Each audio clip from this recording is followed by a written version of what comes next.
Thank you very much. How are you, all our viewers? We are meeting again on this Sunday on Heart Eyes Show. Today, we have another interesting show as we conclude 16 days against gender based violence. And today is also International Human Rights Day, 10th of December. In the studio, I have a young lad with me, an author, a feminist. I wouldn't want to say a lot about her. I think it would be good if she says something about herself, the best way she wants to be known. Grettelle, introduce Hi. yourself to the viewers, the best way you want to be known. Thank you so much for having me. So my name is Grettelle Gazah. I'm an author, a gender activist. I'm also a student, and um, I'm a philanthropist. I'm also like into social media and content creation. Yeah. Ora, thank you very much. Today we want to discuss issues around gender relations. You said you're a feminist. So Yeah. there are a lot of things around feminism. The way Mhm. feminism has been viewed by people who were born in the 80s, in the 90s, is different with the way feminism is viewed by you people who were born in the 2000s. So that's why Mhm. our topic today is African Ama2k ladies on gender relations. Yeah. In your view, Yes. as a young lady, when you talk of feminism, what are you really talking about? Okay. So for me personally, I think I have rebranded over the past few months to rather not exactly call myself a feminist, but a humanist. But of course, um, my beliefs are 100% feminist. And why do I call myself a feminist? I do strongly believe that there are various misconceptions surrounding the idea of feminism. And now most people don't really know what it is about. And as a result, most people are against the idea of feminism, not knowing. And some are actually carrying out certain things under the disguise of I'm a feminist, which are not really like feminist things. And an unpopular belief is that feminism is only for women, when in actual fact it serves both women and men, right? So as like it is a movement that has evolved over the years. And for me, when I consider myself a feminist, I'm all about human rights. You get it? Like basic fundamental human rights that are entitled to every single person. Like a woman should have a right to choose what she wants to wear, where she wants to go, at what age she wants to get married, without societal expectations imposing certain things on her, like just because you're a girl, you can't get into this field. Just because you're a girl, you can't dress like this. Just because you're a girl, you're expected to do this, and that. So it's all about challenging gender roles and the freedom to be fully expressive of who you are without being like, without having moral values being like imposed on you that you should do this, and that. Yeah.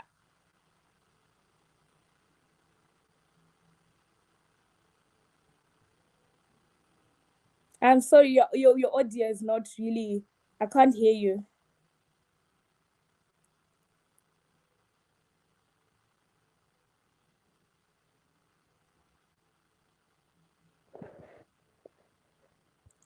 You're not audible.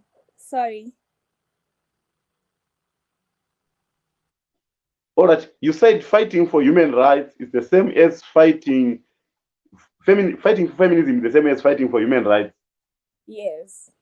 All right. So why do you call it feminism? The word sound feminine.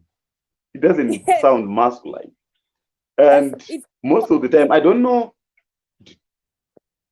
yes. Do you believe that men can be feminists too?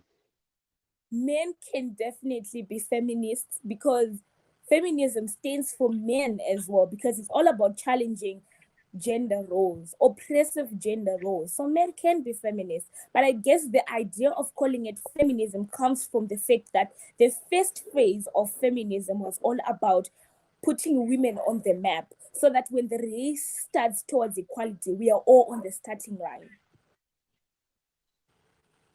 All right. Yeah. We are looking at you, Ama2k ladies. You remember that's some cultural practices which are we have been there for years and years. For example, the paying of lobola. Yes. Do you think if you keep men paying lobola and you don't Mm. pay, do you think you can achieve what you want? Because listen, what Yeah. is happening? That's my view of Rora. You might differ with me. My view of Rora is that it's me, Tauya, who want to get married to you. What I would do, Yes. I would talk to your father. It seems your father is saying, I have this product. How much do you have Mhm. to offer? It's like we are Yeah. handing over from one master to another. You are being taken from one master to another. I'm taking you from the hands of your father, and I become your new master. And I pay Mhm. something. Then at the Yeah. end of the day, when I pay something for you, then we are staying together. Then you tell me that we are equal. Mhm. How do you consider that we are paying lobola and you still claim to be equal? In other words, we bought you. I've always had my concerns regarding the Ebola issue, but I think it's how like how you interpret it. For example, you have just given your interpretation of what lobola is, and to you it's a transaction whereby I'm being sold like a commodity, from my father to you, who's going to be my husband. So I'm like being traded from one man to another like a commodity. That's your interpretation. But other people actually interpret it as something like a token of appreciation given to the girl's family to just thank them for raising her. But now my concern is, wasn't the boy raised as well? Like, should the girl also give a token of appreciation to her her husband's family? But I guess I've always had my concerns about the lobola as well, considering the fact that it is being commercialized now, which further like promotes your view and your interpretation of this whole thing. Like, um most families are charging insane amounts, which is no longer about creating relations, but now rather like um gaining financially from the girl, making her more like a commodity for profit, you get. But I do strongly believe that now the government is taking steps. I think there are various measures that are being put in place. Slowly but surely, gradually, the culture of lobola is fading because now it is no longer like a legal obligation to pay lobola, but rather a moral obligation. Yeah, of course, it might not be a legal obligation, but cultural practices don't die easily. The government can declare that people don't have to pay lobola. But what the people on the ground? Do you think the parents want their daughters to go without their son-in-law paying anything? And I have been in conversation with a number of ladies who will be telling me that I can't go for free. But I remember personally myself, I would share, if I would have daughters, I wouldn't mind getting lobola because I feel like I'm selling my daughter. But listen, what will happen? They will say, your wife will say, I want that lobola. Or even the daughter will say, no, daddy, I can't go for free. The fact that Mm-hmm. the person is saying, I can't go for free. Yes, from those who study about feminism at school, they will say, no, it's about interpretation. But that the implications that even we have been into 16 days against gender-based violence. Some of the Yeah. justifications which are being given by men when they abuse women, they say you should submit and obey me because I paid your parents. You see how the Mm-hmm. implications, and it promotes gender-based violence. So we might try to say probably it depends the interpretation, I but must a lot of many interpret it that way. You see? exactly. Yeah. So I what? think that the issue of yes, please go on.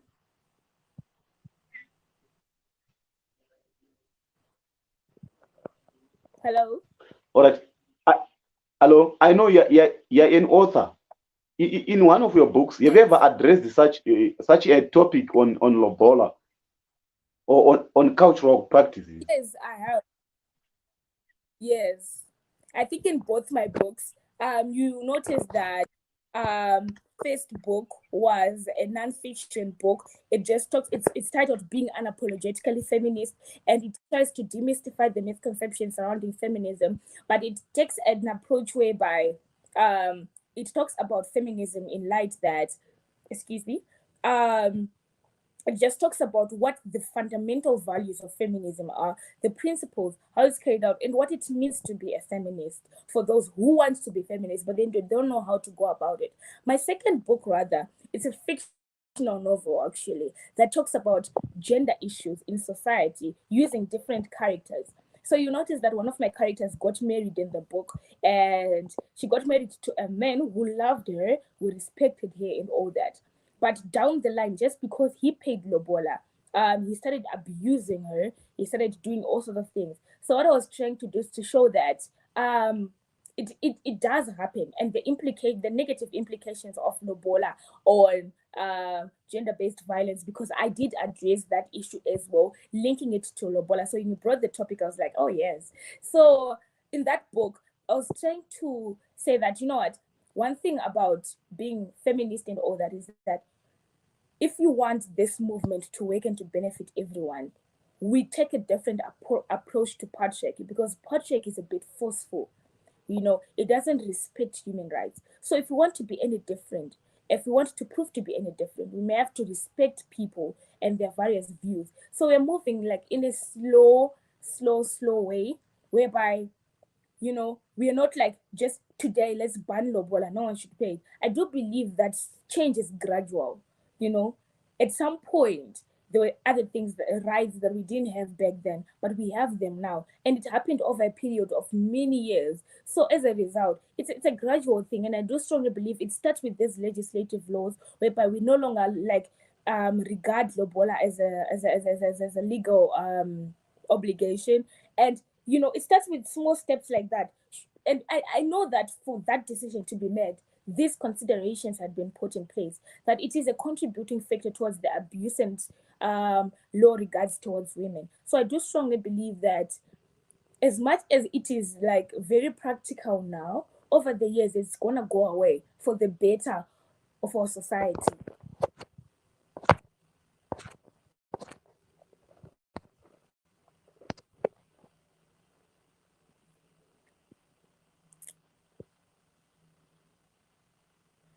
I can't hear you. Yeah, I'm getting you. I was trying to tell someone to reduce the noise. I think there's a lot of noise behind me. Hear the background? No, not that Oh, you can seem to hear. not to get it. All right. Thank you very much for trying to address that. But I think the challenge you would actually find as a young feminist is that people don't like reading about whatever ideas you've been writing in your books. So the Mm-hmm. challenge I will give you, what have you done besides just writing those books? Did you try to give sort of like public lectures? Did you try to give sort of writing some scripts probably on social media, or just to try to find the better avenues for your ideas to reach the people? Because nowadays I think people would not like to read hard copies of books. I don't know. Mm-hmm. Did you manage to make probably your book like an application, or your book like a game?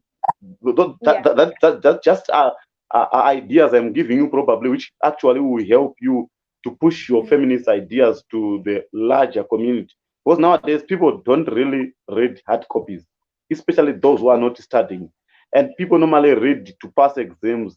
So when people read to pass exams, they don't read to understand per se, but they just read so that they can withdraw whatever they've been reading in the exam. So have you tried other avenues besides writing hard copies? I've seen you wrote how many books? I've been following, though I So never attended your book launches, but you have to know that I've been following you virtually.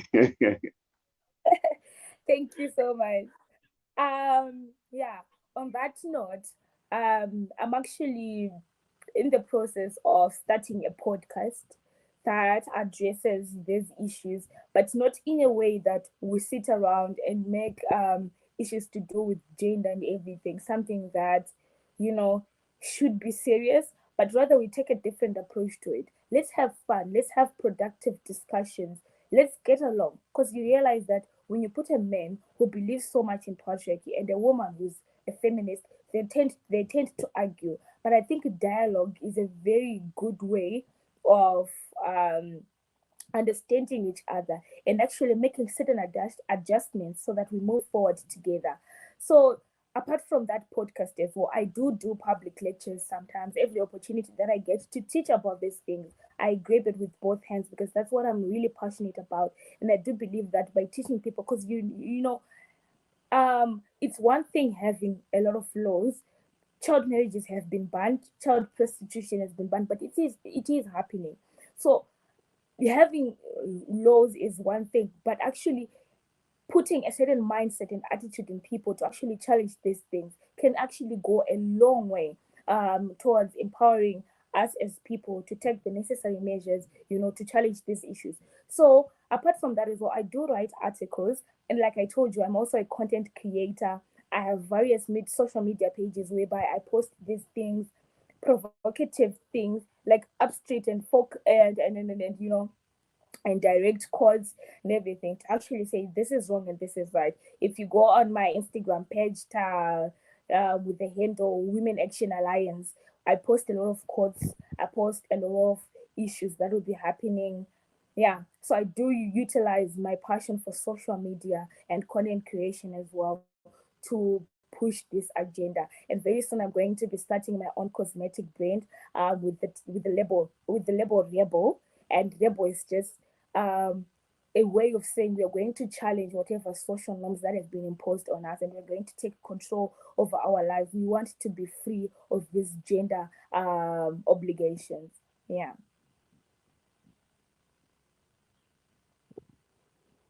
All right, you talked of dialogue, and Yes. I think the issue of dialogue has it becomes so very important, so vitally important, because a number of feminist organizations nowadays are being faced by the uprooting of number of organizations which also are representing men. I think organization here in Zimbabwe like Mugota, is in Mm-hmm. the village. They call what? I forgot the name, but I've seen a number of organizations coming up saying, while you are empowering women, you are actually disempowering men.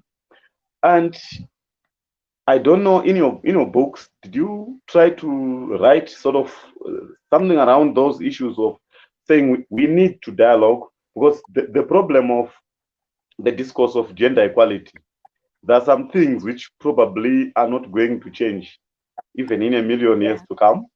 For example, some differences between genders are somehow natural. For example, a man will never carry the pregnancy. And yes, probably it might change because we have issues like in vitro fertilization. Probably even in 50 years to come, women won't be carrying pregnancies. People will be Mm-hmm. growing in tubes. I assume probably it will try to lessen the gap between men and women, but unfortunately, science has its own weaknesses. So probably we can't rely on having children from tubes than children Yeah. from wombs. So I don't know. As feminists, so are you pushing that discourse of saying you don't want to carry pregnant if you can do it in the in vitro? Since you are Ama2k, do you still want to Yeah. carry pregnancies? I think Do you there's still want to experience labor pain? I do not think there's anything wrong with that. I think it does depend on the individual, because I do believe there's certain joy, a fulfillment that comes from carrying a life inside of you and bonding with your child. It now goes back to what you are as a person, which is the fundamental principle of feminism: being true to yourself without any exterior views pushing you to be a certain person. So I think it goes back to who are you as an individual, and I think most women would want to experience that. It's not about the pain, but it's about the experience. When you look at your child and you just realize what you went through to hold your baby in your hands, I think it's a very unique and beautiful experience that I don't think I would want to take away from myself. But if there's a woman out there, there's a young woman out there who feels like they don't want to carry a pregnancy anymore, I do strongly believe that it's their choice, you know. But going back to what you were saying about organizations fighting for men as well, I do strongly believe that you asked if in my books I've addressed issues to do with that. And I think my second book was told in a story. It was addressing gender issues in a story. But I'll go back to my first book. The subtopic is written: "The rise of women does not mean the fall of men." And this means that while we're fighting for the empowerment of women, we must not forget men as well. Because now, when you empower a woman, but you do not educate a man to be able to handle an empowered woman, he's just going to suppress her. You get it? And also, men must be taught that a woman is not a threat, but she can also be like an asset. You get it? Because now, when we neglect men, when they see you, they don't know their place anymore. Someone was saying, "Kuti, fine, men over the years has been taught to be the providers, the sole providers. Now you have a wife who's going to work. She's also providing for the family. He's confused about his role now. He feels threatened. That's why you realize that in this day and age, most men are the ones that are actually committing suicide. They're actually the ones suffering from depression and things like that. They do not know their place anymore. And I think that it's not about damaging society, because we function as a whole. We wouldn't have gotten this far if our past values were that bad. You get it? So I think there's certain aspects that we should just carry with us and certain things that we should remove. And if we turn a blind eye on it, it's like we are going to be applying reverse discrimination, and we are going to just go back, because when we think we're making progress, we're just going to go back and say, you know what, I think we should go back and take the boy child that we left behind, because we need as well. Our biological differences, they're important for us to collaborate in whatever we do, because we counter each other's weaknesses. Now, there's certain things that a man can't do, like you were saying, he can't make children, but a woman can, right? It doesn't make a man any less just because he can't do it. If I can counter his weaknesses and he can counter my weaknesses, because I can't just say, maybe other women can, but I will not like fight a snake. I will not do that. But if he's there, let him counter my weaknesses. So I think it's important for us to be able to identify these things and also advocate for the boy child. And I hold nothing against empowering the boy child as well. I think if we are all empowered, if we are all educated, we are much more able to relate to each other without much gender conflicts.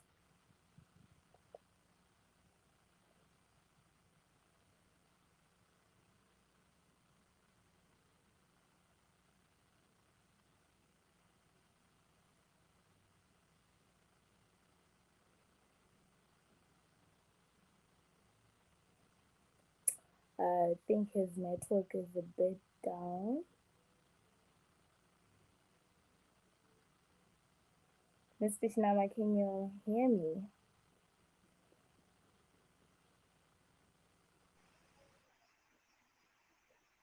Hello?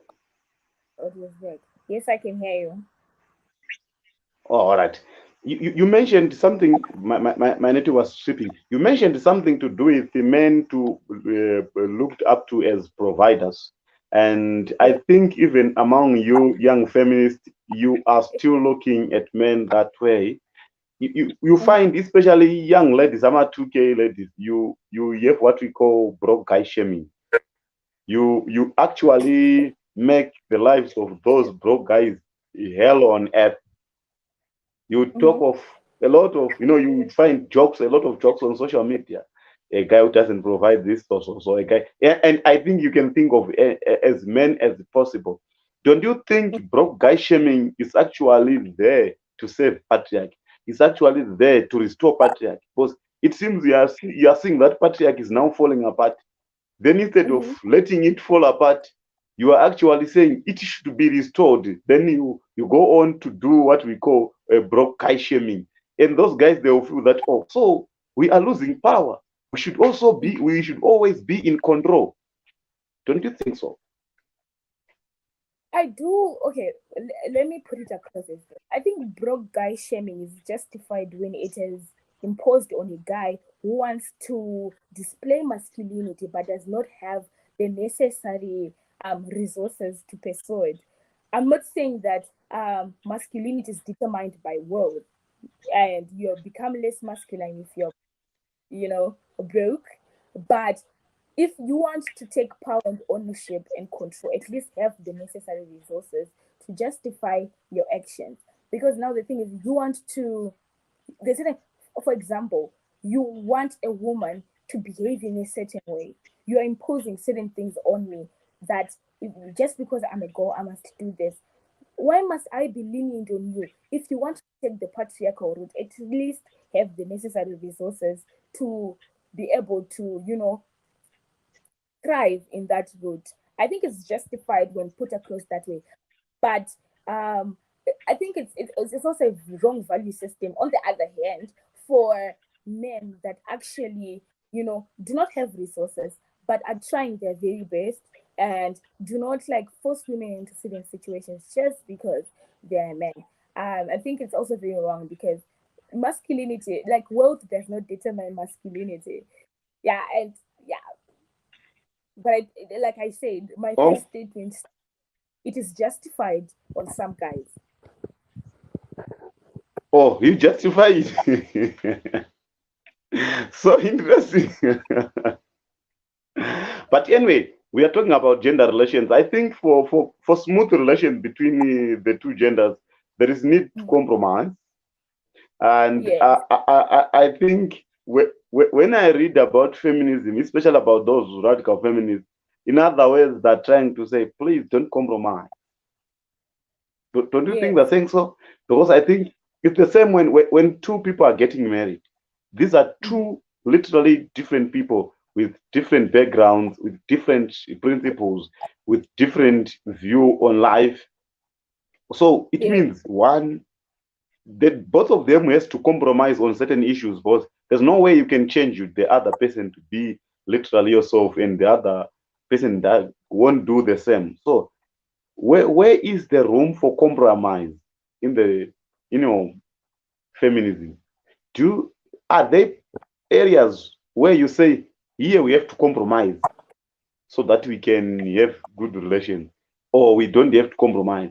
Because I've been seeing some ladies, though they are not Ama2k, they are in their 50s, in their 40s, and some of them probably they entered uh, human rights activism at a tender age, and also they pushed feminism to the extent that probably I don't know whether they failed to get someone to marry them, or they forgot to get married, or they decided not to get married. I don't know whether they forgot, they failed to find someone, or they decided not to get married. And those people, the way they are viewed is when you start doing these things of feminism, you would find even a lady sometimes at your age saying, these things you are doing, do you know so and so? Is now this age and is not married. What's your take Yeah. on such discouragement? Okay, in my own opinion, I do strongly believe that even the most of the toughest radical feminists have a chance at getting married because marriage is a contract. Marriage is a contract between two people, and in that contract, each person has their terms. You get it? But now, the terms might not be out loud. Like in this marriage, I want money, and the man is saying, I want kids, I want someone to cook and clean for me. Some of those terms are not really verbalized, but the terms are there. For some people, they actually verbalize their terms that, you know what, I'm here for the money and you're here to take care of me. And I do strongly believe that, there are some, that's why even arranged marriages can survive for long because they're terms. And relationships, and when they you realize that when the terms run out or one person fails to meet the end of the bargain, that's when the marriage falls apart. I do strongly believe that I think feminists now, the reason why most people don't want to marry them, who may it be a man or a woman, I don't know, it's because they're honest people. They're people who actually realize they don't lie to you if ever they're going to get into a situation that is all about love.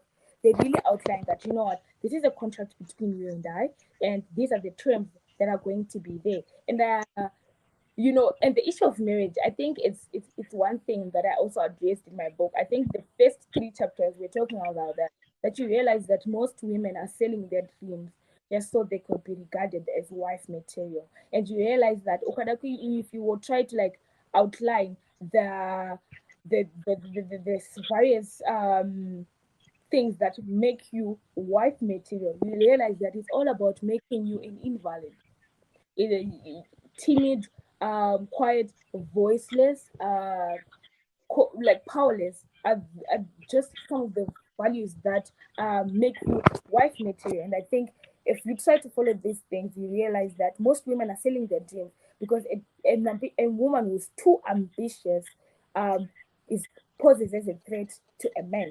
So you don't want to pose as a threat to a man, and the man doesn't want a woman who's more powerful than him, who's more wealthier than him, because it emasculates him. So he doesn't like that idea. I guess that's why most women are not married. But for those who actually possess those traits, for those women, and they want to get married, you can actually meet a husband and outline those terms. He runs a company that does so and so. You run a company that does so and so. And the terms of your contract in your marriage are just about that. You realize that those marriages, they last for long because the terms are that clear on why they're getting into that sort of situation. So I do strongly believe that there's nothing that can stop a person from getting married, especially not feminist beliefs, because I don't know. If you get into that situation with you can get married. Oh, you talked of the characters of a wife material, and you said it means you have to be submissive and what. Personally, when I look at marriage, I view it. Marriage is the death of an individual. You Hmm. can't be the same when you get married, and I think this applies to both men and women. Majority of my friends, when they get married, even the way I relate with them, it changes because they have Yeah. to compromise, they have to listen to their wives. So, in short, for me, marriage is the death of an individual. That's why you said it. What makes you a wife material? It actually totally changes you because you have to be submissive, you have to do this, you have to do this, you have to do this, or it's either the marriage collapses. So, Yeah. looking at our environment, our culture, we are living in a very conservative environment where the culture, the way people live, they have their expectations when it comes to marriage. Then there is another issue. Personally, you might not agree with this, but personally, being extremely religious, but still claiming to be a feminist, I don't think do these things go hand in hand. You are religious and you're feminist. Because what I know, religion is one of those institutions which actually promotes and preserve patriarchy. If you go through the scriptures, it's either it's Christianity, it's Islam. West is Islam. I think they promise their men that when they die, when they go to heaven, I think they'll get. You can people can correct me if I'm wrong. There, you can get 72 virgins. I don't know. Is it a proverb or they literally mean that when you die, you go to heaven, you get 72 virgins? And a number of religion, they treat women that same way of looking at them as object and looking at them as people who are there to save the interests of men. So how do you criticize or how do you interpret the role of religion? I know some religious sects like probably the Church of England, Anglican, they now even consider having women priests and whatsoever. So, what's your comment on the role of religion? Because religion actually buttresses a patriarchy, it promotes patriarchy, it protects patriarchy. Yeah. Yeah, I do have to agree with you on that one. I think one of the institutions that are actually in the forefront in oppressing women is religion. Religion, and you highlighted that it's not just Christianity, but Islam as well. And just to add on to what you just said, some religions actually permit men to beat their women for insubordination. They actually permit men to take away resources from a woman so that she can be completely dependent on him. Others actually justify rape. If a man rapes a young girl and he marries her, then it is no longer an offense. So things like that kind of take away women's rights. And you also highlighted that can you be religious and still be feminist? As for me, I'm very religious actually. I'm a Christian, a very devoted Christian, but I'm a feminist as well. Because I do strongly believe God loves us all, He values us all. And there's not a scripture in the Bible that says that a man is like comes before a woman in the eyes of God. There's no such thing. And I'm saying in the eyes of God, we are all equal and we're fearfully wonderfully made in His image, and us all in the same way. I don't think God would want to see His daughters, you know, being deprived of the fruit of their labor. I don't think God would want that. I don't think God would want to see His daughter being beaten, being abused, being manipulated, being deceived, and just generally being oppressed. I don't think God would want that. I do strongly believe He values us all. And like I said, for me, feminism is all about humanism and human rights. And I think human rights do not contradict with any Christian belief because it is like preserving the treasures of God. We are treasures of God. And what is being done now is that the church is being revolutionized, not in a way that contradicts with scriptures or goes against Christian beliefs, but in a way that actually promotes them. You talked about female priests, women actually, because there's certain churches that still don't allow women to speak, but I think as time goes by, and I think scriptures as well, they can be interpreted in different ways. We could put scriptures there, and you might tell me that this scripture is simply saying that a man should be above a woman, and I can have a different interpretation to that. So yeah, and I think as time goes by, like I was saying, this is a gradual process. We are revolutionizing step by step, and I think religion taking the first step in fighting this battle is it's actually to our benefit as well.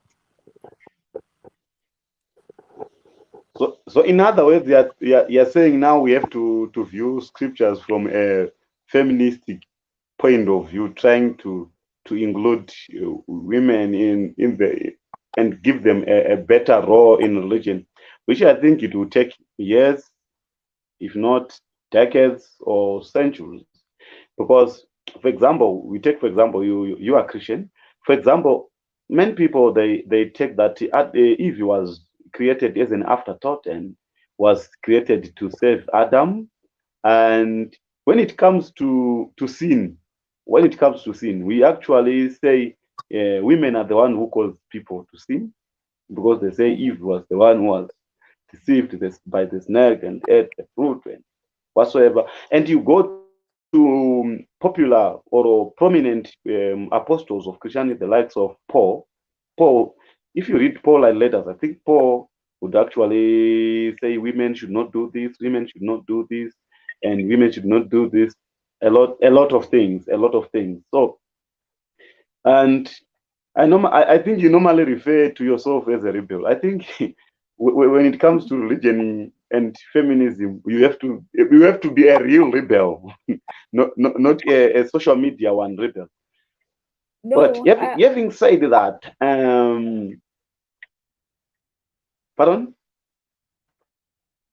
I'm definitely a rebel. Yeah.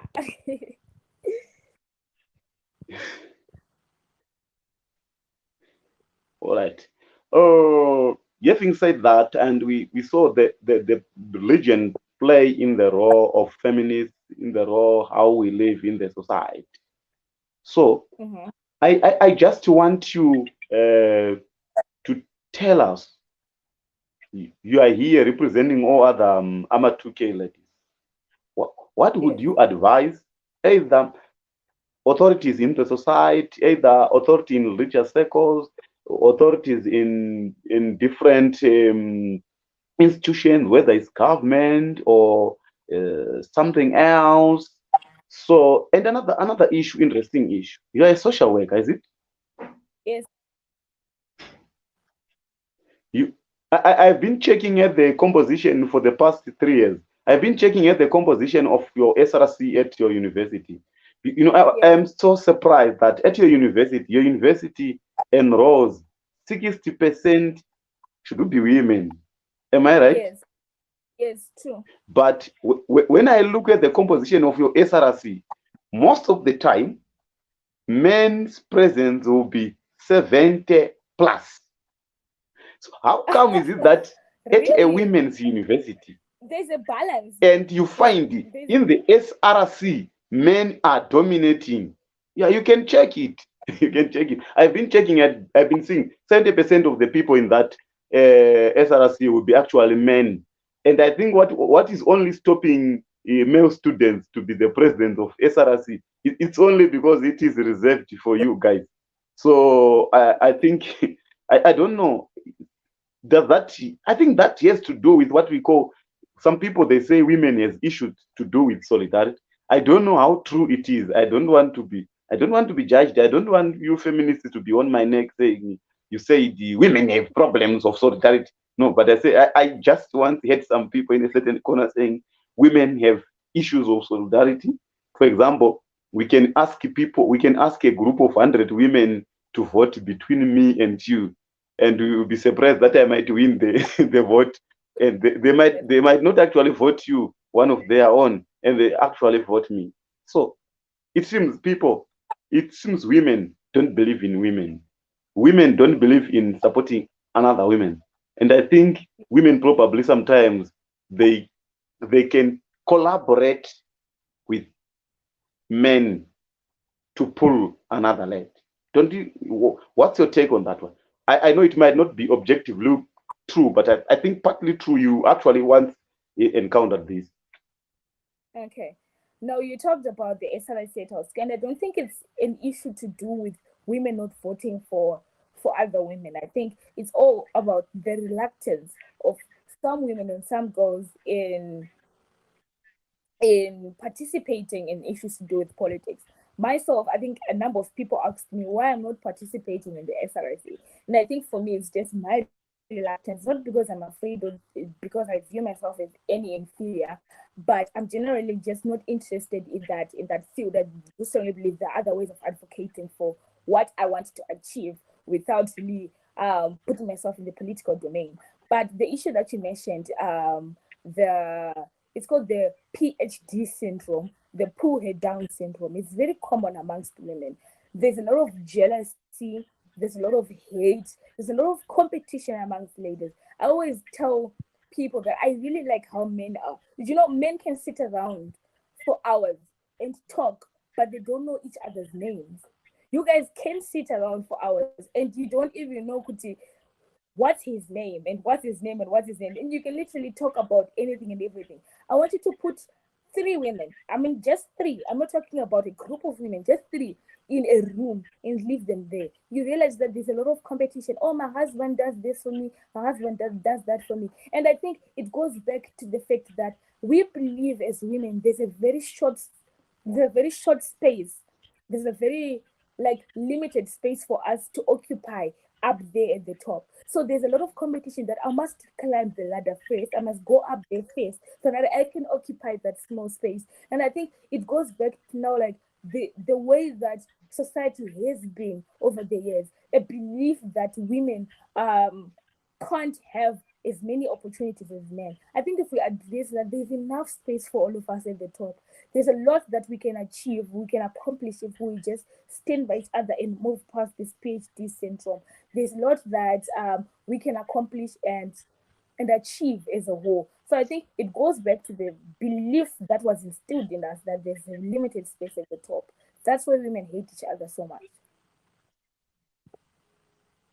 Yeah, I like the fact that you also admire men. You say men can sit and talk Yes, without knowing each other. It, it's not for hours. We can actually be friends without knowing each other. From my own True. experience, I can actually ask someone's name probably after 3 months of talking to each other.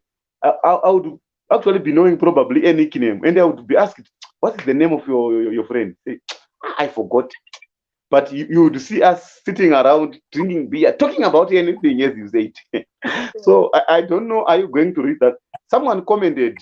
I think there are some people who are following live. They said if it was in 1628 to be a feminist, they were going to burn you alive. But I think by that time, I don't know how you read them.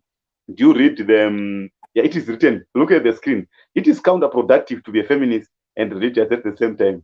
You are literally promoting a religion which asks women to be quiet and never speak. Then, First Timothy chapter 2, verse 12. Yet you are here. You know they would burn you alive in the public park if this was 1698. Mm-hmm. I think that time religion has a lot of power, and if you would challenge it, or if you would claim to be a feminist, they would actually burn you alive. And it was not only women which were burned. I think if you find time, you read about Dark Ages. Even men, a lot of men have been banned, and especially those who come up with new ideas, likes of Copernicus. I think you like those things where it talks of science. By that time, religion was so powerful. Then there is another issue probably which we actually didn't address, but I think we can take the remaining 10 to 15 minutes to just discuss that one. There is an issue of quota system. It just came to my mind when I was talking about women investing in Africa. There's the issue of quota system where women will be said they have to get something. For example, they have to be enrolled in law school, even if they have in the years, but even if they have 12 points. But for men, it has to be 15 points. And such, and in parliament, we have that quota system, probably in council, and etc. etc. And I want to hear your view towards quota system, because in my own view, I think quota system is actually acknowledging that women are vulnerable, and you are given this because you are vulnerable. I think one of the lawyers, a women lawyer who was the presidential election agent of Sevia Kasukuwere, Jacqueline Sande, actually commented about this, said a quota system doesn't empower, I'm quoting here, quota system doesn't empower women, but it only perpetuates victimhood, because you are getting into that position not on merit, but because you are being given a certain exception. And guess what? For you to get to that position, you have to be loyal to a man who is in charge, or you have to jump to bed with the man who is in charge, or you have to help them, that man, to jump to bed with another lady so that you can be taken on board. So Yeah. I'm a little bit too practical now, because it's in our politics that for you to be in a prominent position, somehow, yes, there are some who will make it without jumping to bed with certain powerful men, but most of the time you jump to bed with certain men, then you get the promotion. What's your take on that one? Okay. So on that issue that you mentioned, I do have to agree with you because it pushes the narrative that women are less competitive, and as a result, they must be given things on merit. Like they're feeling sorry for us that you can't achieve this, but since you're fighting to have this, it's like giving it, like it's like racing with a child, who that can't be as good as you are. So now you have to run very slow so that they can catch up. But I think in another light, it has more to do with equity. Now, equity has to come first before equality. Like I was telling you earlier on, it's all about starting together on the starting race for the race to move in the way that it's supposed to move. Let's all be on the starting line. So I think equity has more to do with putting women on the starting line because there's been lagging behind over the years. So if we all are on the starting line and we start the race together, we have more chances of actually having a fair competition. And I think competition is healthy. It's not like we are going to say men are on the other side and women are on the other side. We're not going to be helping each other. No, it's all about like now competing as well as collaborating and moving together, You get it? So I think it has more to do with putting women in the spotlight because they've been reluctant over the years. I'm a girl, so I can't be a lawyer because it's male dominated. I'm a girl, I can't be a medical doctor because it's male dominated. So it's all about changing that narrative by applying equity so that they actually show that, you know what, you can. Why not try it? But I have few points. Sure, come, let's work with you with that, and show other girls that it is possible, you know, to venture into male-dominated spaces and actually succeed. And you mentioned about, please enlighten me, the last part. I think I've forgotten.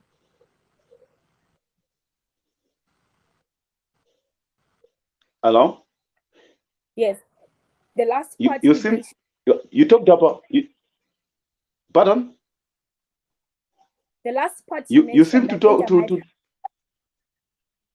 all right. You seem to talk about dialogue a lot. Dialogue a lot.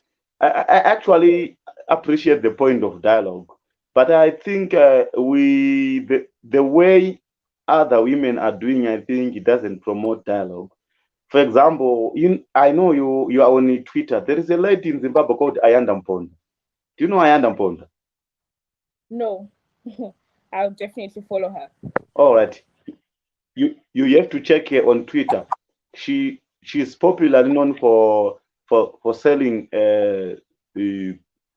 sex toys and other things, and she was Oh, yeah. actually once arrested. And actually there is the women rights organization which actually take the government, the state to court on account of stopping her from selling sex toys.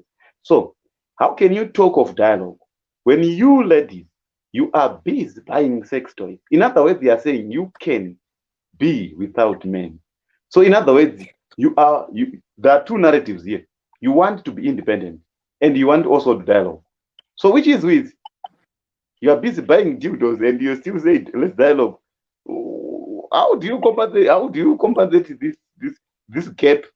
You are pulling the other side, but you are saying come to this side. Are you trying to say men have to beg you for dialogue, or you have to meet midway for dialogue? What is it? Because when you are buying all these things, in other words, you are trying to say, men, we can replace you and we can be without you. I do not think. Okay, number Challenging one, question. I think it's a question that is a bit okay. Let me start by saying sex toys are not limited to to women only. There are men that are actually buying sex toys for themselves, you know. And it's not to say that I do not want a man, I do not need a man, but I think it goes back to self-satisfaction. It's like you are buying something for your own good. It has got nothing to do with men. But I do strongly believe that men are a bit entitled, if you ask me, because they want everything to be about them, like what you just mentioned. I'm buying it for myself. What is it got to do with you? It goes back to the issue whereby human are like ladies with not like long nails. Why not bring it short? You are replacing me. But I am doing what's best, because if you're not enough for me, if your services are not enough for me, then I have the right to make other plans. And if I'm not enough for you, there are men actually out there who buy sex toys. So it got to do with, but like I said, I was saying men feel entitled because now I think it has got more to do with the issues of ego. Men can tend to have a fragile ego where they feel like whatever women do, they don't want to feel like they're being undermined. Whatever a woman does, they don't want to feel threatened. That it goes back to the issue of just educating. She's buying it for herself. It's got nothing to do with you or your ego or feeling like you're about to be replaced. You get. So I think it's all about educating, because now the woman is empowered, but the man doesn't know how to receive it. The issue that I was mentioning earlier, let's educate women so that they can also learn to coexist with an empowered and emancipated woman, so that they don't interpret everything as, you know, because now you're being delusional. You think that just because I'm doing this, I'm undermining you. No, it's for my own good. It's for my own benefit. Learn to coexist with an independent woman and be educated.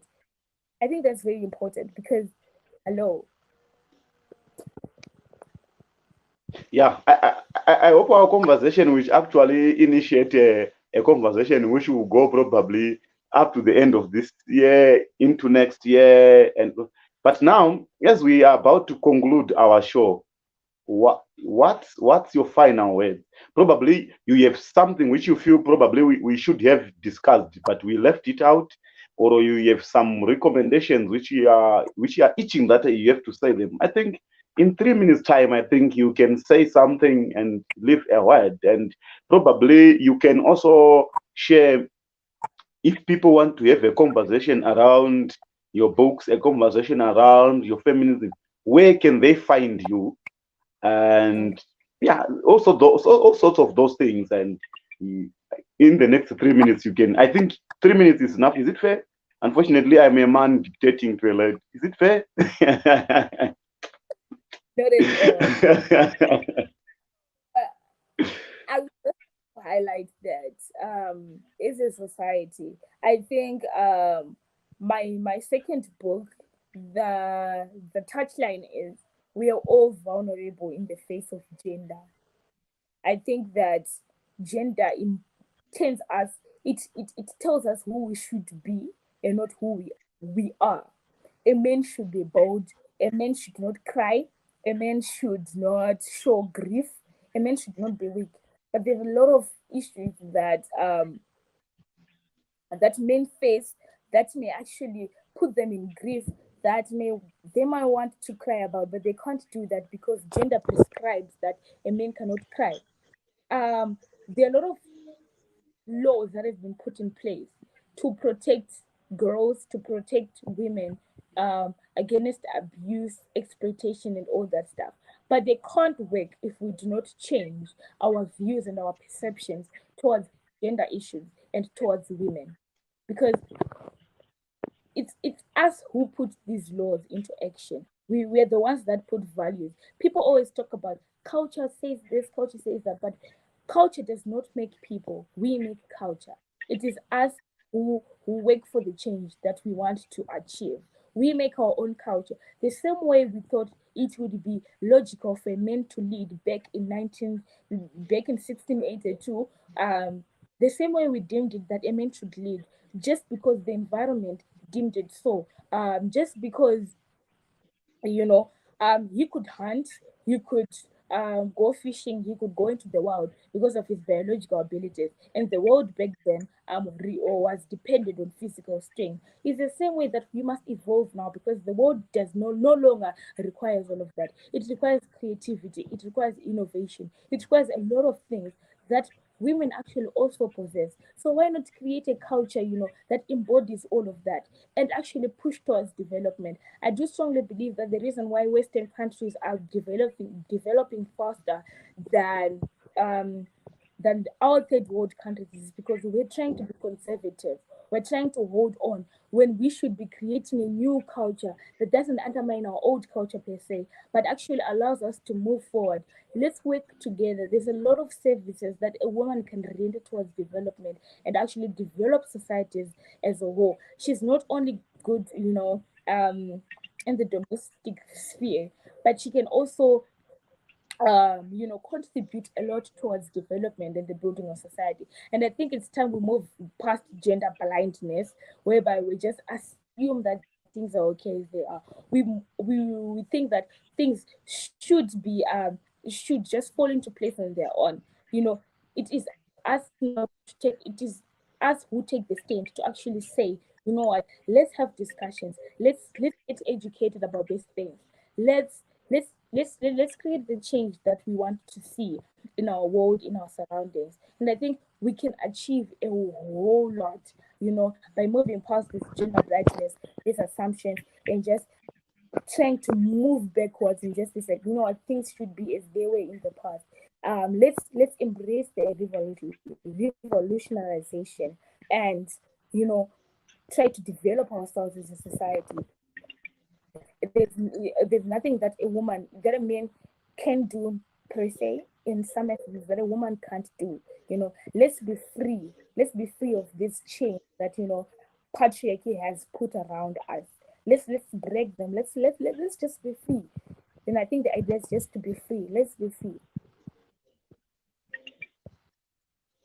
All right, thank you very much for being with us, Grettelle, on this program, and we hope to engage you again.